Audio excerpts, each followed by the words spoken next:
Irmãos, a gente que é criador de conteúdo, é muito fácil colocar um título, uma capa chamativa, uma capa pessimista, falando sobre os fundos imobiliários, que obviamente vai ter muito acesso, ou vai ter mais acesso do que os outros vídeos. Ontem eu postei um vídeo super importante falando sobre inflação, e ele simplesmente flopou, né? Não teve taxa de clique. Não sei se o erro foi a capa ou o assunto, né? O pessoal não quer saber sobre inflação. Então, apelação para esse tipo de vídeo é muito mais vantajoso, tá? Mesmo que eu não concorde, também você que está com medo nesse momento, o que passa na nossa cabeça é: será que um dia vai voltar? Eu sei, eu sou igual a você. É normal, isso passa na nossa cabeça, sem dúvida passou na sua. Então a primeira coisa que eu quero perguntar para você: se estivesse tudo positivo, os fundos imobiliários estivessem tudo positivo, você já estaria na liberdade financeira? Deixa no comentário ou pensa bem. Tá? Se sua resposta for não, não. Se tivesse tudo positivo aí, ou 5% positivo, 1% positivo, nos fundos imobiliários, eu ainda não estaria na liberdade financeira. Então, coloque um sorriso no rosto, porque você tem uma das melhores oportunidades dos anos. Se você escolheu bons ativos, eu vou falar um pouquinho disso daqui a pouco. Outra pergunta que eu quero fazer para você: tem algum fundo imobiliário caindo mais que o outro? Se tiver algum fundo imobiliário caindo mais que o outro, que eu já vou falar aqui na minha carteira que tem um caindo um pouquinho mais que os outros, você deve tomar cuidado ou procurar saber o que está acontecendo com esse fundo imobiliário. Eu vou dar o exemplo aqui também do HCTR11. Eu tive lá em 2022, então eu criei uma experiência com esse tipo de fundo imobiliário que nunca mais eu cometo esse erro. Nunca mais. Aqui não me pega mais, tá, irmãos? E o HCTR11 teve alguns influenciadores e algumas pessoas que continuaram comprando a baixar o preço médio. É oportunidade, não. Perdeu o fundamento, saia na hora. Tá bom, irmão? Por que isso aqui tá caindo mais? Ele tem muita inadimplência? Ele tá com inadimplência ali dentro? A gestora tá cagando pra ele? Tá simplesmente querendo ganhar o dinheiro dela, não tá distribuindo, tá no negativo. Cara, não vale a pena você ficar nesse tipo de ativo. Outra pergunta que eu quero falar para vocês: como você espera ganhar do dólar comprando na alta? Essa é uma pergunta muito boa. Como você espera ganhar da inflação comprando fundos imobiliários já valorizados? O Brasil, grandes investidores, igual o Luiz Barros, que eu sempre falo, ou outros investidores aí, eles sempre compraram em crise. E nesse momento de crise, depois que recupera, eles têm uma alta rentabilidade. Então, quanto mais risco, mais o retorno. Por isso que o Brasil, sim, vale a pena investir. Essas foram as perguntinhas aqui no começo do vídeo, que eu queria que vocês refletissem. Não precisa responder, que eu sei que tem gente que não gosta de deixar no comentário nada. Mas aqui meu canal é aberto para vocês aí. Lá ele. Aqui meu canal de YouTube é aberto para vocês comentarem, tá bom, irmãos? Como caiu, né, após a taxa Selic. Agora a taxa Selic tá de 12,25. Foi um baque para mim e para muitas pessoas, tá? Isso é a realidade. Subiu muito. Eu achei que ia subir ali para 11,75. Até falei lá no Instagram. 12 no máximo, 12,25. Cara, isso é muito alto. Por isso que reflete muito nos fundos imobiliários, mas eles estão tentando segurar a inflação, pelo menos para 3, né? E para conseguir segurar a inflação para 3, provavelmente vai subir mais. Esse aqui que é o pulo do gato. Provavelmente a gente vai ter mais queda aí ao longo desse ano, do próximo ano, 2025. Você está disposto a correr esse risco? Se não está disposto, sai agora, tá? Pode sair agora dos fundos imobiliários com prejuízo. Se você não está disposto passar 2025, lógico, eu não estou recomendando que você venda, tá?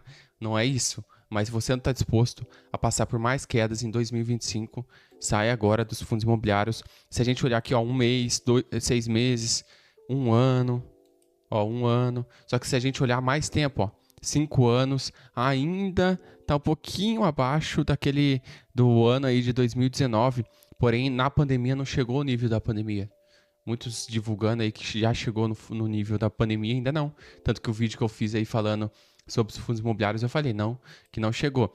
Mas, ó, o máximo a gente vê uma evolução aí da IFIX. E agora, cara, mesmo sua carteira em vermelho, tudo em vermelho, a gente percebe que o índice total dos fundos imobiliários contando os dividendos está bem longe das mínimas, sem espaço para cair muito. Olha, o que mais caiu, dá uma olhadinha em todos os seus fundos imobiliários aí, não sei se vocês têm o Investidor 10, também tem o MyProfit, que é de graça, você envia as notas de corretagem, dá para você usar, fazer isso aqui também. A gente olha, ó, MXF11, LVP11, FISC11, razoável, HSML11, opa, 13,52, o que aconteceu?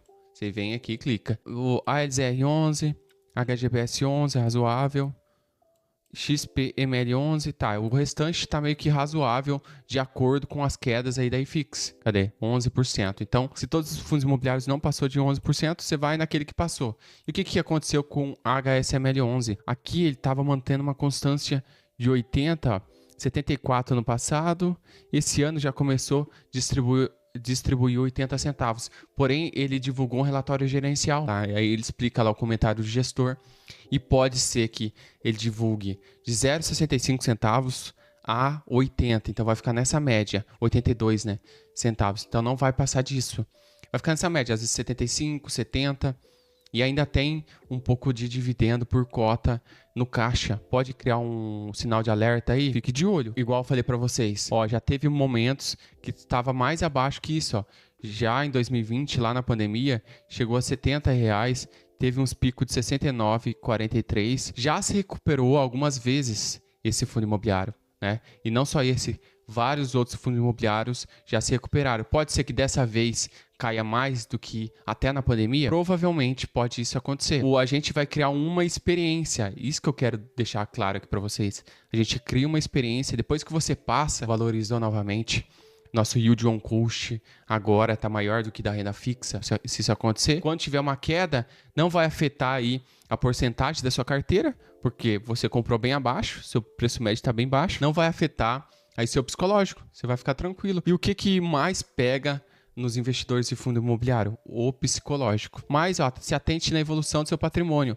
Mesmo esse mês, eu tendo uma negatividade de quase R$2.980 na minha carteira, por conta desses fundos imobiliários, mesmo assim eu estou tendo uma evolução patrimonial. Agora, é diferente quando você olha um fundo imobiliário igual ao HCTR11. A HCTR11 divulgou que não vai distribuir dividendo em dezembro. O fundo imobiliário, ele já vai apresentando problemas com o tempo. Lá no começo, em 2022, 2023, no começo aí de 2023, ele teve várias inadimplências. Cabia a você sair dele, abaixando o preço médio. Investir em fundo imobiliário não é isso.